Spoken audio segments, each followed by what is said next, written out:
అశ్వ సంవత్సరంలో కైలాస యాత్ర Sri Gayatri tours and travels 8977349696. అందరికీ నమస్కారం. Welcome to it's you TV. ప్రస్తుతం మనతో పాటు ఉన్నారు ప్రముఖ ఆధ్యాత్మికవేత్త, వేదిక్ ఆస్ట్రాలజర్ గోనుగుంట్ల సురేష్ బాబు గారు. వారితో మాట్లాడి 2026 శ్రీ పరాభవ నామ సంవత్సరంలో ద్వాదశ రాశుల వారికి ఏ విధంగా ఉందో తెలుసుకుందాం. నమస్కారం గురువు గారు. త్రిపుర గారు నమస్కారం అండి. గురువు గారు, ఈ 2026 శ్రీ పరాభవ నామ సంవత్సరంలో వృషభ రాశికి ఏ విధంగా ఉంటుంది తెలియజేస్తారా గురువు గారు? ఓం గం గణపతియే నమః. స్వర్ణలక్ష్మి నమస్తే అస్తు పరబ్రహ్మ స్వరూపిణి రాజ్యం దేహి ధనం దేహి సర్వకామాంచ దేహి మే. స్వర్ణలక్ష్మి అమ్మవారి కృపా కటాక్షం శ్రీ పరాభావ సంవత్సరంలో మనందరికి ఉండాలని చెప్పేసి మనం కోరుకుందాం. ముఖ్యంగా వృషభ రాశి వాళ్ళకి ఎలా ఉండాలంటే వాళ్ళు పరమానందభరితంగా ఉండాలి.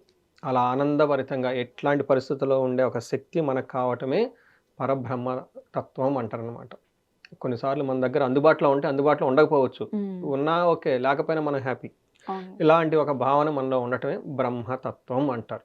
ఎక్కడుంటే అక్కడ, ఏ ఊర్లో అంటే ఆ ఊళ్ళో, ఎక్కడ కూర్చుంటే అక్కడ, మీ ముందు ఉంటే మీ ముందు, ఎక్కడ పోయినా కానీ.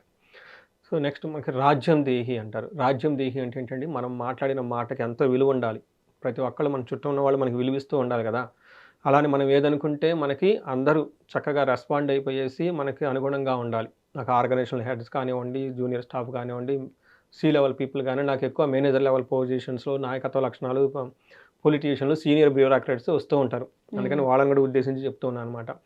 రాజ్యం దేహి, రాజకీయ నాయకులకు కానివ్వండి, మేనేజర్స్ కానివ్వండి, సి లెవెల్ పొజిషన్లో ఉన్న వాళ్ళకి అద్భుతమైన ఒక వ్యవస్థలు నడిపే ఒక ఇంటలెక్చువల్ ఎబిలిటీ, మైండ్, ఒక ఫోకస్ వీళ్ళకి కావాలని చెప్పేసి మనం ప్రార్థిద్దాం. నెక్స్ట్ ధనం దేహి. ఎంత ధనం ఉండాలంటే ఇంట్లోకి వెళ్తే ఇంటి నిండా ధనం ఉండాలి, ఆఫీస్కి వెళ్తే ఆఫీస్ నిండా ధనం ఉండాలి, మనం పరుసు పట్టుకుంటే పరుసు నిండా ధనం ఉండాలి, ఎక్కడికి వెళ్తే అక్కడ మన చుట్టూ ధనం ఉండాలి. సర్వకామాంచ సిద్ధి. ప్రతి ఒక్కళ్ళకి శ్రీ పరాభావన సంవత్సరంలో వృషభ రాశి వాళ్ళకి అనుకున్న కోరిక అనుకున్న తక్షణమే జరగాలి. ఒక్క సెకండ్ కూడా వెయిట్ చేయకూడదు. ఇలా అనుకున్న అలా జరగాలి. అలా మనకి శ్రీ పరాభావన సంవత్సరంలో వృషభ రాశి వారికి ఉన్నామని చెప్పేసి మనం కోరుకుందాం. బాగా ఉన్న అద్భుతమైన రాశుల్లో ఏదైనా రాశి ఉందంటే అది వృషభ రాశి.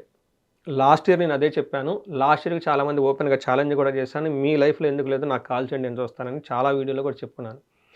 శ్రీ పరాభావనామ సంవత్సరంలో ది బెస్ట్ రాశులు ఏదైనా ఒక రాశి ఉందంటే వృషభ రాశి. అందులో డౌటే లేదు. వీళ్ళకి ఒక్క విషయంలో మాత్రం కేర్ఫుల్గా ఉండాలి. వీళ్ళకి ఆదాయం 5, వ్యయం 14 వస్తుంది. అయ్యో 14 వ్యయం అయిపోతుంది, ఏమైపోతుంది అంటే టెన్షన్ పడద్దు. దానికి ఒక రీజన్ అని చెప్తా. వీళ్ళకి రాజ్యపూజ్యం 5, అవమానం 4 సమానంగా ఉంది, ఈక్వల్గా ఉంది. దేర్ మేనేజ్ ఒక స్టెప్ ఎక్కువగా ఉన్నారు. ఇక్కడ వ్యయం 14 ఉంటే ఏంటి దాని మీనింగ్ అంటేనండి, వీళ్ళకి శుభకార్యాల గురించి ఖర్చు పెడతారు.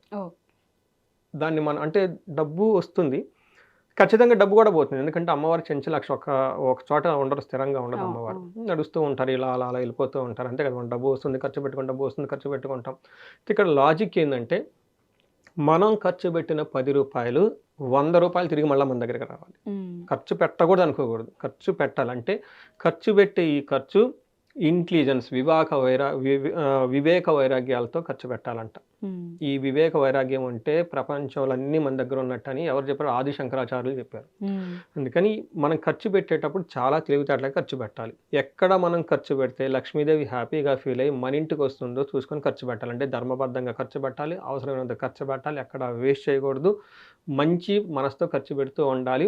వెళ్ళేటప్పుడు చాలా దండం పెట్టుకుని వచ్చేటప్పుడు కూడా వెల్కమ్ చెప్తూ అమ్మవారిని తీసుకోండి. ప్రతి రూపాయి చేసుకుంటూ ఉంటే డబ్బు అంతా ఇంట్లోనే ఉంటుంది. ఈ ఒక్క విషయంలో జాగ్రత్తగా ఉంటే మిగతా అంతా వీళ్ళకి ఏమీ ఎలాంటిది ప్రాబ్లమే లేదు. వీళ్ళకి శని 11వ స్థానంలో ఉండటంతో ఏమవుతుందంట, ధనలాభం వస్తుందంట. గురువు 2వ స్థానంలో ఉంటే ధన వృద్ధి చెందుతుందంట. 3వ స్థానంలో రాహు 10వ స్థానంలో ఉండటంతో ప్రొఫెషనల్ ఎలాంటి ఒడిదుడుకులు వచ్చినా కానీ మసి ఊసి మారేడు గాజేసి దాన్ని చేసేస్తారు, అనుకున్న పని చేసేస్తారు. 4వ ఇంట్లో బంధువులతో గొడవలు అయ్యే అవకాశం ఎక్కువగా ఉంది, కేర్ఫుల్గా ఉండాలి. చాలా సింపుల్గా బాగుంది కదండి వీళ్ళకి, సింపుల్గా ఉంది. మనకి శని 11వ స్థానంలో ఉంటే ఏం చెప్తారంటే మహర్షులు, వీళ్ళకి ఆరోగ్యం అర్ధలావచ్చ, ఆరోగ్యం బాగుంటుంది, ధనం బాగుంటుంది, స్త్రీ సుఖ పుత్ర వర్ధనం. ఇంట్లో లేడీస్ ఉన్నా కానివ్వండి, పుత్రులు ఉన్నా కానీ చక్కగా దినదిన అభివృద్ధి చెందుతూ ఉంటారని చెప్తారు. మరి ఇన్ కేసు జెంట్స్ అయితే స్త్రీ అని చెప్పారు, మరి లేడీస్ అయితే ఏంటి? ఇది అప్లై అవుతుందా లేదంటే స్త్రీలకు కూడా అప్లై అవుతుంది. స్త్రీలు కనుక ఉంటే ఈ రాశి వాళ్ళు వాళ్ళ ఇంట్లో ఉన్న జెంట్స్ ఇంట్లో కానీ బయట కానీ ఆఫీస్లో ఎవరైనా ఉన్నా కానీ వాళ్ళ చుట్టూ ఉన్న వాళ్ళు బాగా వృద్ధి చెందుతారు అని చెప్తుంది. రెండోది చిత్తశుద్ధి అభిష్టార్థ, అంటే చిత్తశుద్ధి అంటే మైండ్ చాలా క్లీన్గా హ్యాపీగా ఉంటుంది.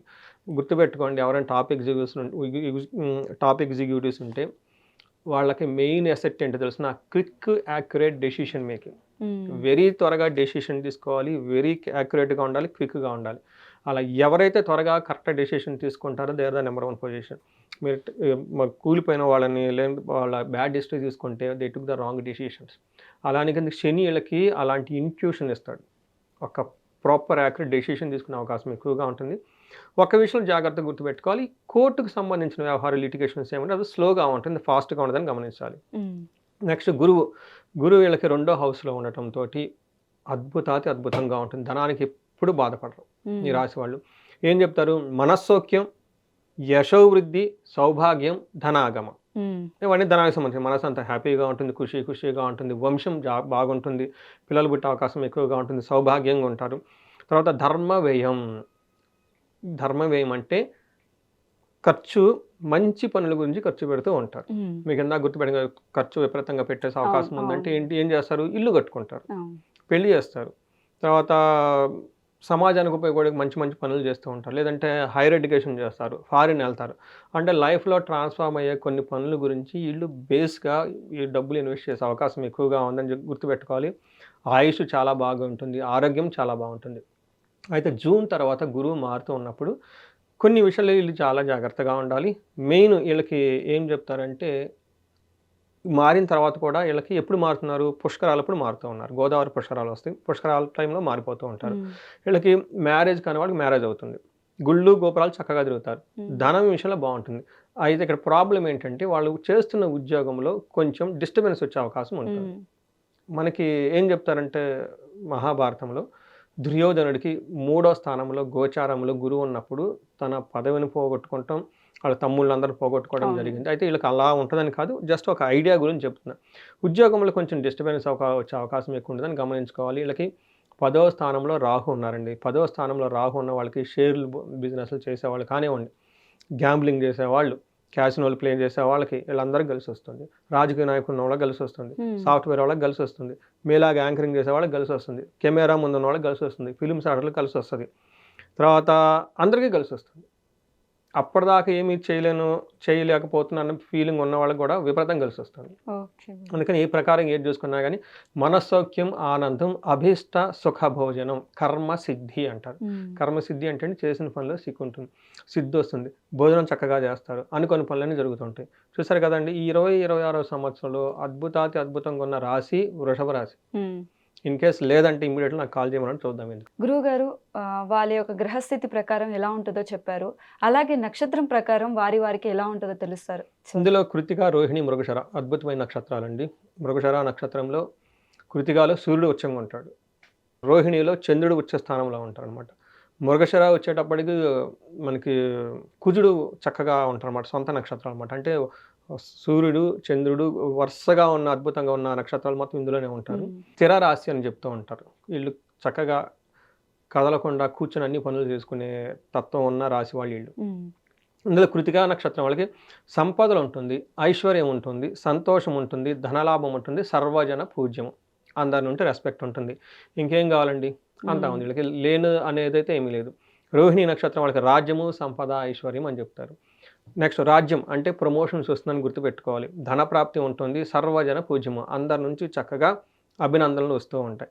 మృగశిర నక్షత్రం వాళ్ళకి అగైన్ రాజ్యము అంటే మంచి అథారిటీ పవర్ వస్తుంది, సంపదలు వస్తుంటుంది, సర్వజన పూజ్యము, అందరి నుంచి మంచి రెస్పెక్ట్ ఉంటుంది, బాగుంటుంది, పరవాసము అంటే ఫారిన్లో వెళ్ళాలనుకున్న వాళ్ళకి, ట్రాన్స్ఫర్ అవ్వాలనుకున్న వాళ్ళకి, దూరంగా ఉండే అవకాశం, ఇట్లాంటి వాళ్ళకైతే చాలా బాగుంటుంది. ఇన్ కేసు వద్దు అనుకున్న వాళ్ళకి ఆలోచించుకోవాలి. జనరల్గా ఈ టైంలో ఏమంటారండి, బయటికి వెళ్ళి వర్క్ చేసుకోవాలి, సెటిల్ అవ్వాలనుకున్న వాళ్ళు ఎక్కువ ఉంటారు కాబట్టి వాళ్ళకైతే బాగుంటుంది. కొంతమంది లేదంటే ఇక్కడ మేము కంఫర్టబుల్గా ఉన్నామండి, ట్రంప్ మమ్మల్ని బయటికి పంపిస్తున్నాడేమో చూడండి అనుకున్న వాళ్ళు కొంచెం ఇబ్బందిగా ఉంటుంది, ఆలోచించాల్సింది అనమాట. సో ఈ ప్రకారంగా మనకి వృషభ రాశి వాళ్ళకి అద్భుతంగా ఉందని మనం చెప్పుకోవచ్చు. గురువు గారు వాళ్ళ గ్రహస్థితి ప్రకారంగా కానీ నక్షత్రం ప్రకారంగా కానీ చాలా నీట్గా వివరించారు గురువు గారు. వాళ్ళు ఎటువంటి పరిహారాలు పాటించాలి గురువు గారు? ఫస్ట్ వీళ్ళకి ముఖ్యమైన అడ్వైజ్ ఏంటంటేనండి, అంతా బాగుంది కదా, ట్రాన్స్పరెంట్గా ఉంది, పైన చూస్తే కిందేముందో తెలుస్తుంది. ఉమ్, ఇలాంటి సమయంలో ఎవరికైనా గనక ఎక్కడైనా ఆగిపోయాము, అలా లేదు అని అనిపిస్తే ఒకసారి హారోస్కోప్ థరోగా చెక్ చేయించుకోవడం చాలా చాలా ఇంపార్టెంట్. ముఖ్యంగా వాళ్ళ ఏజ్ 35 to 45 ఉంటే ఈ టైప్ ఆఫ్ ఏజ్ గ్రూప్ వాళ్ళని నేను చాలా రీసెర్చ్ చేస్తున్నాను ఎక్కువగా. ఎందుకు అంటే వెరీ ఇంట్రెస్టింగ్, బాగా చదువుకున్నాం, 10 years track record of career ఉంటుంది, ఏలో పెళ్ళిళ్ళు అవుతుంది, పిల్లలు ఉంటారు. ఇక్కడేమో వాళ్ళు ఇంకా కెరీర్ గ్రోత్ అవ్వాలి కదా, ఆగకుండా వెళ్ళిపోతే ఇట్స్ వెరీ గుడ్. ఉమ్, ఈ టైంలో ఒక మేనేజర్ అవ్వాలి, సమాజంలో ఒక డిగ్నిటీ ఉంటారు, భార్య పిల్లలు లేదంటే హస్బెండ్, అందరితో ఒక ఏమంటారు ఒక మెచ్యూరిటీ ఉంటుంది వాళ్ళకి. అవును.